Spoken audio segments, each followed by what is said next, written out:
जय माँ कामाख्या, जय माँ जगदम्बा। दोस्तों, सभी साधक साधिकाओं का स्वागत है मेरा चैनल कामाख्या के अघोरी में। दोस्तों, आज मैं आप लोगों के लिए एक बहुत बढ़िया कामरूप विद्या का एक शक्ति का साधना लेकर आया हूँ। ठीक है, जो अक्सर मायाओं के जो लोग थे उन लोग इस शक्ति को सिद्ध करते थे, और इस शक्ति का साधना इसलिए आज आप लोगों को बता रहा हूँ क्योंकि कुछ शिष्यों ने मेरे को मैसेज करके बोला है, बहुत बार बोला है कि गुरुजी कोई ऐसा शक्ति का साधना बताइए जो हमारे जीवन में धन वैभव ऐश्वर्य से भर दे। अगर कोई काम में हमारा या फिर कोई मकसद है जिसको पूरा हम जिंदगी भर में भी ना कर सकते, तो उस इच्छा को हम पूरा कर सके उस शक्ति के माध्यम से, और साथ ही साथ प्रेमिका के रूप में रहकर हमें शारीरिक सुख भी दे, एक पत्नी के तरह हमारा देखभाल भी करे और हमारे साथ हमेशा रहे, कभी भी हमें धोखा ना दे। और एक जैसे पत्नी एक अपने पति के लिए जो प्रेम रहता है वो प्रेम भाव भी हमारे प्रति रहे, वो शक्ति ऐसा हो जिसको मान लो बहन, दोस्त और पत्नी के रूप में सिद्धि किया जा सके, और वो शक्ति सिद्धि करने के बाद कोई भी सिद्धि हम कर सके, कोई भी रिद्धि सिद्धि हमारे हाथ में आए और बहुत बलशाली शक्ति हो। तो उन लोगों के कहने के नाते आज मैं ये शक्ति का साधना बताने जा रहा हूँ आप लोगों को। ठीक है, ये साधना जो है एक राक्षसनी का साधना है। अभी आप लोगों ने राक्षस का सुना है, परंतु अभी आप लोगों को मैं राक्षसनी का साधना बताऊंगा। तो दोस्तों, इस राक्षसनी का नाम है कुंभिका राक्षसनी। ठीक है, ये कुंभिका राक्षसनी क्या है, कैसा इसका शक्ति है, कैसा विधि विधान है, कैसे सिद्ध करोगे और क्या क्या काम कर सकते हो उसके जरिए, वो मैं आप लोगों को बताऊंगा। लेकिन बताने से पहले सभी को एक बार बता देता हूँ कि अभी 1.5 फुटिया के ट्रांसफ़र के लिए कोई भी पार्टी लेकर मेरे पास मत आओ। सीधी सी बात बता रहा हूँ, नहीं तो मेरे मुंह से गालियाँ सुनोगे, क्योंकि मैं अपने शक्ति का ट्रांसफ़र उन इंसान को ही करता हूँ जो लेने का काबिल हो, उस इंसान को नहीं जो बस पैसा ही देने के लिए आए।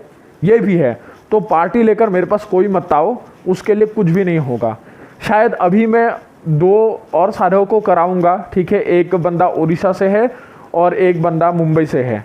ठीक है, एक दिल्ली वाले का बंदे का एक काम चल रहा है 1.5 फुटिया के ट्रांसफ़र का ही, उसके बाद मैं 1.5 फुटिया ट्रांसफ़र नहीं करूँगा। और अभी आप लोग को बात बता देता हूँ कि पार्टी लेकर मेरे पास मत आना, ये आखिरी बार बता रहा हूँ। और अगर किसी को फ़ोन करना है तो मैसेज करना पहले, उसके बाद जब मैं समय बता दूँ उसके हिसाब से ही फ़ोन करना। और आप लोग को एक बढ़िया चीज़ बता देता हूँ, एक मैं आप लोग को मेरे गुरु से अर्थात आप लोग के दादा गुरु से इजाज़त मिल गया है कि एक ऐसा शक्ति का साधना मैं आप लोगों को लेकर आऊँगा जिसको सिद्ध करने का मायावी शक्ति के साथ बहुत कुछ कर सकते हो, जिसका जानकारी मैं जैसे बेताल साधना के जो पंच महाभूतों के बेतालों का मैंने 2 भागों में उसका साधना बताया था, तो इस शक्ति का भी मैं साधना आप लोगों को 2 भागों में बताऊंगा। जो सिद्ध करने के बाद ये समझ लो आप लोगों के लिए कोई भी शक्ति आप लोगों को टक्कर नहीं दे सकता, और ऐसा कोई शक्ति नहीं होगा जो आपको हरा सकता है। ये समझ लो बड़े बड़े राक्षस, पिशाच, 1.5 फुटिया भूत, जितने भी शक्तियाँ हैं सब उसके नीचे आ गया। परंतु इसमें एक कठिनाई है, वो कठिनाई आप लोगों को साधना में बताऊंगा। तो अभी बढ़ते हैं कुंभिका राक्षसनी के साधना के विधि की ओर कि साधना को करने के लिए आप लोगों को किन किन चीज़ों की आवश्यक है। ठीक है, सभी लोगों को मैं एक बार बता देता हूँ, ये जो राक्षसनी है ये शिव को मानता है। ठीक है, शिव को पूजा करता है और ऊपर से पाताल में रहता है। उसके बाद आप लोगों को बता देता हूँ कि इस राक्षसनी का जो साधना होता है, विधि विधान किस प्रकार किया जाएगा, कौन सा सामग्रियों की आवश्यक होगा और कैसा नियम विधि विधान है। इस राक्षसनी का साधना को करने के लिए आप लोगों को क्या करना होगा कि किसी भी महीने का मंगलवार के दिन से शुरू कर सकते हो, किसी भी महीने का कोई सा भी मंगलवार हो। ठीक है, अगर अंधेरे से आप शुरू करोगे, अंधेर पक्ष से अगर शुरू करते हो तो और उत्तम है, ये आप लोग के ऊपर है। तो अमावस्या के दूसरे दिन से भी शुरू कर सकते हो, क्योंकि अंधेरा हो जाएगा तो आप लोगों का बढ़िया होगा, या फिर पूर्णिमा के बाद भी। तो ऐसे आप लोग का दिन धैर्य आप लोग देख लीजिए, किसी भी महीने का किसी भी मंगलवार से शुरू कर सकते हो। उसके बाद समय क्या होगा, समय आप लोगों का अर्धरात्रि का चुनाव करना है, जैसे 12, 12:30 यही आप लोगों को समय लेना है। और वस्त्र आप लोगों को क्या लेना होगा कि भेड़ के जो आसन है, जो चमड़े का जो आसन है भेड़ का, तो उस भेड़ के चमड़े के आसन में आप लोग को बैठना होगा। और साधना कैसे करना होगा, आप साधना में 2 वस्त्रों का ही उपयोग करो। एक तो होता है काला धोती और एक कपड़ा, काला कपड़ा सर के या फिर शरीर में ओढ़ लो, या फिर निर्वस्त्र होकर भी आप लोग इस साधना को कर सकते हो। उसके बाद आप लोगों को करना क्या है कि सामग्री क्या क्या लेना है। सबसे पहला क्या होता है, इसमें आप लोग को बबूल या फिर कीकड़ का जो लकड़ी है वो आप लोगों की आवश्यक होगा। ठीक है, अभी कितना होगा मैं आप लोगों को मंत्र के हिसाब से आप लोग हिसाब कर लेना कि इसमें कितना चाहिए, उसके हिसाब से उतना परिमाण का आप लेके चले जाना। साधना 2 जगह में ही इसका आप लोगों का किया जाएगा। साधना स्थल जो होगा, पहला होगा शमशान घाट, दूसरा होगा निर्जन जंगल।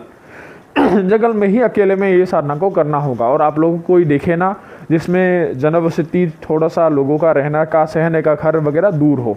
ठीक है, एकांत में बैठकर इस साधना को करना है। उसके बाद आप लोगों को क्या करना है, शिव का एक सुरक्षा मंत्र है जो मैं आप लोग को इस साधना के लिए ही बता दूंगा। तो उस सुरक्षा मंत्र को आप लोग को पहले सिद्ध करना होगा। ये साबर मंत्र है, एक समय के हिसाब से आप लोग को जप करना होगा। तो उसी में ही ये जो शक्ति है, बस इसको साधना में आप लोग ये सुरक्षा घेरे का आप लोग उपयोग कर सकते हो। उसके बाद करना आप लोगों को क्या है कि जो माला होगा वो माला आप लोगों का एक रुद्राक्ष की माला हो या फिर काले हकीकी की माला से भी इसमें कर सकते हो, अगर आप लोग करना चाहो तो।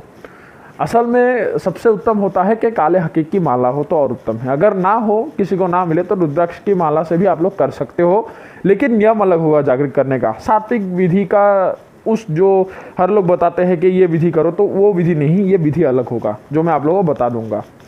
तो उसके बाद उस शक्ति के भोग के स्वरूप में आप लोग को देना क्या क्या होगा। सबसे पहला होता है, जो आप लोग बबूल या फिर कीकड़ के लकड़ी लोगे तो उससे आप लोग हवन करोगे। और हवन जो होगा, इसमें आप लोग तेल, जो तिल होगा वो तिल का तेल होगा, और उसमें आप लोग को जो काला उड़द है वो उसमें मिश्रण कर लेना है। और उसमें से ही आप लोग को थोड़ा थोड़ा करके आहुति देते रहना है। अभी चम्मच से दो या फिर हाथ से दो, यह आप लोगों के ऊपर है। ठीक है, तो उसमें मिश्रण ही कर लो। उसके बाद आप लोगों को करना क्या है, इसमें 2 भुनी हुई मछली आपको लेना होगा। ठीक है, उसके बाद आप लोगों को एक दारू का पौवा आप लोगों को लेना होगा। और जो दारू का पौवा है वहाँ पे लेके नहीं आना है, जो एक मिट्टी का प्याला लेना है, वो बस प्याला भर के ही दारू देना है। बाकी का दारू आप लोग साथ में लेकर आ सकते हो, ऐसा नहीं कि पूरे बोतल ही उसमें दोगे। तो एक प्याले में वहाँ पे दारू रख दो, 2 भुनी हुई मछली रख दो, और वहाँ पे बकरे का कलेजा रख दो, या फिर थोड़ा सा बकरे का मांस। अभी 1 पौवा भी रख सकते हो, 200 ग्राम, जितने आपका क्षमता हो। जैसे 100 ग्राम भी आप लोग वहाँ पे रख सकते हो। तो ये तीनों चीज़ों का उस राक्षसनी का वो भोग होगा। ठीक है, उसके बाद आप लोग को करना क्या है कि जैसे ही आप लोग वहाँ पे भोग रखोगे, तो भोग को रखने का एक नियम है। ठीक है, जैसा मछली को हाथ में लेकर एक मंत्र को पढ़ा जाता है, उसका मछली रखोगे, उसके दारू को देकर उसमें नियम सहित रखोगे, वो तीनों भोग देने का उसमें राक्षसनी का नाम लेकर वहाँ पे लिखा जाता है। ठीक है, वहाँ पे दिया जाता है। उसके बाद राक्षसनी का एक आवाहन मंत्र होता है, जिसको सिर्फ आप लोग को 3 दफ़ा पढ़ना है। 3 दफ़ा पढ़ने के बाद, और उसके जो मूल मंत्र है, मूल मंत्र का आप लोगों को सिर्फ 21 माला जप करना है। सिर्फ 21 माला। 21 माला जप के दौरान पहले तो आप लोग सुरक्षा घेरा को खींचना मत भूलना, और जो भोग होगा भोग के चारों तरफ सुरक्षा घेरा लगा दो। और हवन का जो आप जहाँ पे हवन करोगे, जो आप लोग का हवन कुंड होगा, जैसे आप लोग एक गड्ढा खोदकर ही बना लेते हो, तो वहाँ पे जैसे मान लो हवन करने का कोई पात्र भी आ जाता है, या फिर वहाँ पे त्रिकोण एक हवन कुंड बना के जहाँ पे साधना करोगे, तो वहाँ पे भी कर सकते हो। सुबह होने के बाद अगर जंगल में फिर शमशान में करते हो, तो थोड़ा सा पत्ता वगैरह वहाँ पे रख देना, क्योंकि लोगों के नज़र में वो ना आए। तो ये आप लोगों का कैपेसिटी है कि कैसे उसको रखते हो। तो वहाँ पे आप लोगों को करना क्या है, जो हवन कुंड होगा वो चारों तरफ एक बड़ा सा सुरक्षा घेरा लगा देना है। छोटा मोटा मत लगाना, थोड़ा सा बड़ा लगाना, जिसमें आप लोग घूम सको। उसके बाद शरीर जो होता है, शरीर का ही बंधन करना है। और इस साधना को करने के लिए मैं आप सभी को, जो भी साधक इस साधना को करता है, तो साधक को मैं शरीर जागरण विधि एक सिखा दूंगा, जो सिर्फ 5 मिनट का क्रिया है। मतलब आप लोगों के शरीर के अंदर ही हर देवी देवता वास करते हैं। तो बस उन लोगों को आदेश देना आप लोगों को सीखना होगा, जो मैं आप लोगों को वो क्रियाएं सिखा दूंगा। कुछ मुद्राएं होते हैं, जो आप लोग को वो मुद्राओं को जो है आप लोग को हाथ से लगाकर आप लोग को वो जो मंत्र होगा, वो शरीर का वो मंत्र को आप लोग को देवी देवता को आह्वान करना है वो मुद्राओं से, ये समझ लो। वो मैं आप लोगों को सिखा दूंगा कि कैसे क्या करना है, वो मैं लिख कर आप लोगों को बता दूंगा, आप लोगों को समझ आ जाएगा। मुद्रा एक ही है, लेकिन मंत्र अलग अलग है, हर अलग अलग जगह। जैसे नाभि का हो गया, जैसे आप लोगों का कपाल का हो गया, हर चीज़ का। तो उसके बाद आप लोगों को क्या है कि शरीर जागरण के बाद ही मंत्रों का जप करना है। और जैसे ही आप लोग जप करना शुरू कर दोगे, कम से कम आप लोगों का 4-5 माला बीतता ही रहेगा। या फिर आप लोग को एक बात बता देता हूँ, अक्सर क्या होता है कि ये साधना में ऐसा नहीं कि पहला दिन ही अनुभव हो। आप लोगों का कम से कम ये साधना जो होता है कितने दिन का होता है, कुल मिला के ये साधना आप लोग 5 दिन करो, 5 दिन में ही आप लोगों का सिद्धि मिल जाएगा। अक्सर तो यूँ तो वो 3 दिन में ही ये राक्षसनी को खड़ा कर सकते हैं इंसान, ठीक है। लेकिन जो साधक इस राक्षसनी का साधना करे वो साधक दिल का मजबूत मालिक हो, ठीक है, और हिम्मती हो, साहसी हो। साहस नहीं होगा तो इस साधना में हाथ मत डालो, क्योंकि डर के मारे आप भाग जाओगे, और भाग गए तो इसमें नुकसान भी हो सकता है। यहाँ पे राक्षसनी नुकसान नहीं करता, मतलब ये मारे नहीं जाओगे जैसे दूसरे साधनाओं में जाते हो, उग्र साधनाओं में, लेकिन नुकसान हो सकते हैं। तो इसलिए जिसके अंदर साहस हो वही इस साधना को करे क्योंकि ये साधारण राक्षसनी नहीं है। कुंभिका राक्षसनी बहुत बड़े शक्तियों का मालिक है, जो मैं आप लोगों को आखिर में बताता हूँ। तो जैसे ही आप लोगों का कम से कम 3 दिन पार होता है, कुछ अनुभव तो आप लोग को पहले ही होगा, लेकिन जैसे ही 3 दिन पार होता है, चौथे दिन आप लोग को तीव्र अनुभव होगा। अभी तीव्र अनुभव क्या होता है कि इसमें चुड़ैलों का आना, प्रेत आत्माओं का आसपास घूमना, ठीक है, उसके बाद औरतों का छलना, औरतों का पायल का, घुंघरू का आवाज़ आना। तो ये जो अनुभव होता है वो अक्सर होता रहता है। और उसके बाद क्या होता है कि जैसे ही आप लोगों का वहाँ पे ज़्यादा से ज़्यादा जो हवा है वो चलना शुरू हो जाता है, ठीक है। और उसके बाद एक ऐसा बदबू आएगा जैसे सड़ा हुआ अंडा होता है या फिर जैसे सड़ा हुआ मांस होता है, वो चीज़ों का आप लोग को जो बदबू होता है वो आना शुरू हो जाएगा। जैसे ही मंत्रों का आप लोग का वहाँ पे जप करते जाओगे निरंतर, तो उसमें ही प्रभाव आप लोग को दिखना शुरू हो जाएगा कि ये धीरे धीरे बदबू आना शुरू हो गया है। अभी मैं आप लोगों को बता रहा हूँ कि चौथे दिन आप लोगों को पहला दिन भी अनुभव हो सकता है, और जिसका ऊर्जा शक्ति बहुत बढ़िया है तो उन लोगों को तो पहले दिन से अनुभव होना शुरू हो जाएगा। और जो राक्षसनी होता है वो पहले जो साधक के सामने आते हैं वो कैसा होता है कि उसके शरीर में अस्थि का माला होते हैं, ठीक है। जो गले है, गले में भी उसका अस्थि का माला है, और कमर में भी अस्थि का माला है, और हाथ में एक हड्डी और एक मुंड होता है इस राक्षसनी के हाथों में, ठीक है। और ये राक्षसनी क्या करता है कि जितने भी शमशान के प्रेतात्माएं हैं सभी को वो अपने वश में करके रखते हैं, और ऐसे तंत्र कलाएं कृत्याओं चीज़ों को जानता है जिसको सीख के आप लोग इतना क्षमताशाली हो कि एक फूंक मार के भी किसी को भी ख़त्म कर सकते हो। ये राक्षसनी वो तंत्र का मालिक नहीं है, आप लोग ये समझ लो। ये ऐसा मालकिन है कि आप लोग को वो मंत्र तक बता सकता है जिसको पढ़ के आप एक फूंक मार के भी एक इंसान को मार सकते हो, इतना सामर्थ्य होता है मारण क्रियाओं में। तो सोचो कितना क्षमताशाली होगा। तो जैसे ही आप लोग का 5वें दिन होगा तो उसी समय ये अनुभव होना शुरू हो जाएगा और गुर्राने लग जाएगा धीरे धीरे, ठीक है। और वो जो चीज़ें होगा, वो आवाज़ होगा, धीरे धीरे आपका पास आना शुरू हो जाएगा। अभी अनुभव सभी लोग बता रहे हैं कि ये होगा वो होगा, लेकिन मैं आप लोगों को सटीक अनुभव क्यों नहीं बता सकता, क्योंकि हर इंसान का अनुभव अलग अलग है। मेरा प्रबल हुआ है, आप लोग का प्रबल नहीं भी हो सकता है, अभी आप लोग का सौम्य भी हो सकता है अनुभव। तो ये चीज़ें उस इंसान के ऊपर निर्भर करता है, और हर इंसान का अनुभव अलग है। जैसे प्राणसर में किसी के साथ ये हो गया, किसी के साथ वो हो गया, साधना में किसी के साथ शक्ति सामने खड़ा हो गया, किसी ने महादेव को देख लिए जो गुरु मंत्र के जप में है, स्वप्न में। तो ये चीज़ें हर इंसान का अनुभव अलग अलग होते हैं, ठीक है। तो एक चीज़ का उपेक्षा मत रखना। तो उसके बाद आप लोग को करना क्या है, जो राक्षस नहीं होगा वो राक्षस ने आके सीधा बोलेगा कि आपने मुझे क्यों बुलाया है, मैं आपके इस भक्ति से प्रसन्न हूँ, बताइए मैं आपका क्या सहायता कर सकता हूँ। उसके बाद आप लोगों को बोलना है कि हे देवी आप मेरे साथ रहिए, मैं यही मेरा इच्छा है कि आप मेरे साथ रहिए और मेरे हर कामों में, हर अच्छे बुरे हर काम में मेरा मदद कीजिए, और मेरा और मेरे परिवार का आप रक्षा कीजिए। तो उसके बाद बोलेगा कि ठीक है। और इस राक्षसनी से ज़्यादा वचन नहीं लोगे, ज़्यादा से ज़्यादा आप 4 वचनों में भी इसको मान सकते हो। जैसे आपको मैं जब भी बुलाऊँ तो वो पूछेगा कि क्या चाहते हो, तो आप लोग ये वचन रख लो कि जब भी मैं आपको बुलाऊँ तभी आपको मेरे पास आना होगा मेरे मदद के लिए। दूसरा वचन आप लोग को लेना है कि मैं आपको जो भी कार्य दूँ, जो भी आज्ञा मैं दूँ, उस आज्ञा को पूरा करना है।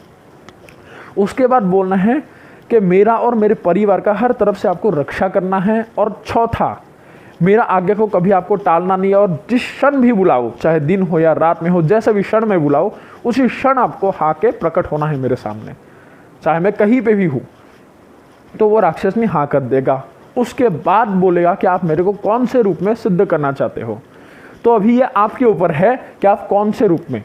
अगर इस राक्षसनी का संपूर्ण शक्ति आपको प्राप्त करना है तो आप लोग इस राक्षसनी को पत्नी के रूप में स्वीकार करो। तब क्या होता है कि आपको पति के रूप में स्वीकार करने के बाद हर तरीके का, जैसे एक औरत संभोग सुख के साथ वो अपने जो पति होता है उसका सेवा करता है, तो ये राक्षसनी भी आपका सेवा करेगा, ठीक है।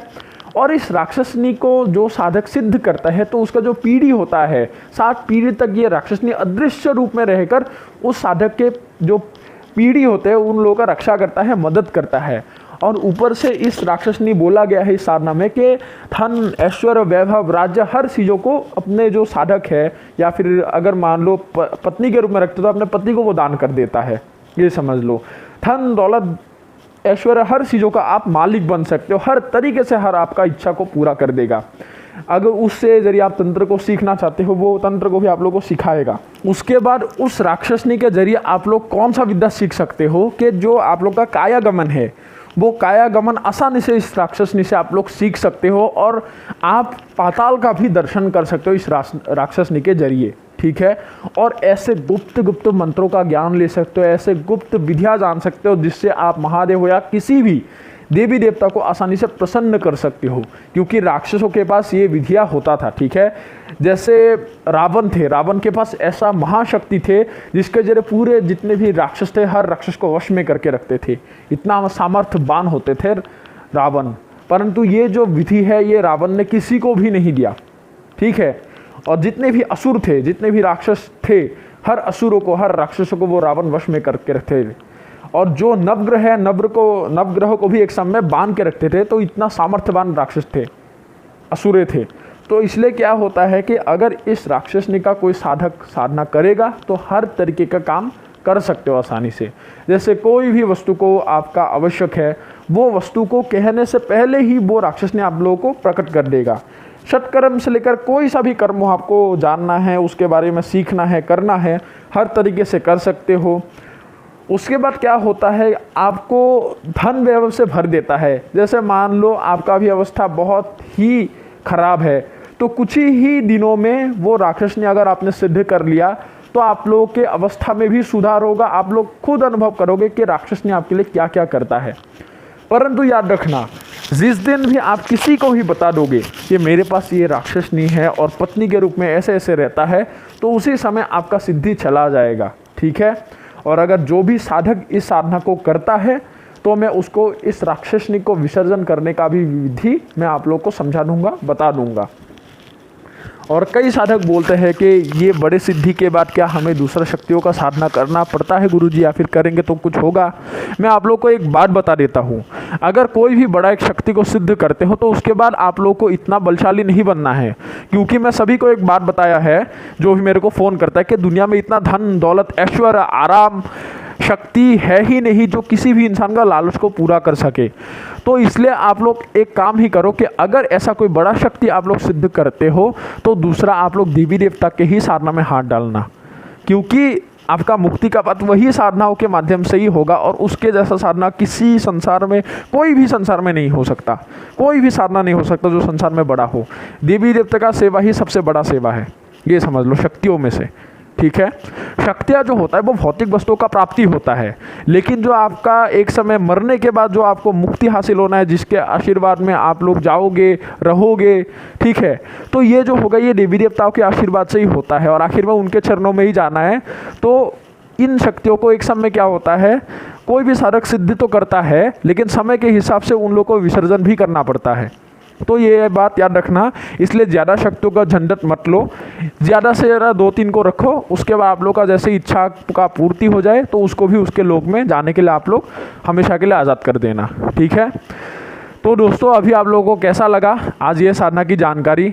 अगर किसी साधक को ये साधना करना है तो हमसे संपर्क कीजिए, हम उनको सही मार्गदर्शन देकर इस साधना को करवाएंगे सफलतापूर्वक। और अगर किसी साधक, अगर जैसे मेरे को एक साधक ने बोला था क्या गुरुजी आप हमें सिद्ध की हुई माला दे सकते हैं, तो बिल्कुल अगर आप उसका जैसे माला का एक खर्चा है, जो खर्चा आप लोग भेजते हो तो आप लोगों को हम जो माला है हम खुद सिद्ध करके आप लोग को दे देंगे। बस आप लोग को उसका जो फीस है आप लोग को दे देना है। तो दोस्तों अगर किसी को इस साधना की ट्रांसफ़र की आवश्यक है तो हमसे ट्रांसफ़र ही ले सकता है, हमसे संपर्क कर सकता है। अभी सभी लोगों से इजाज़त लेता हूँ।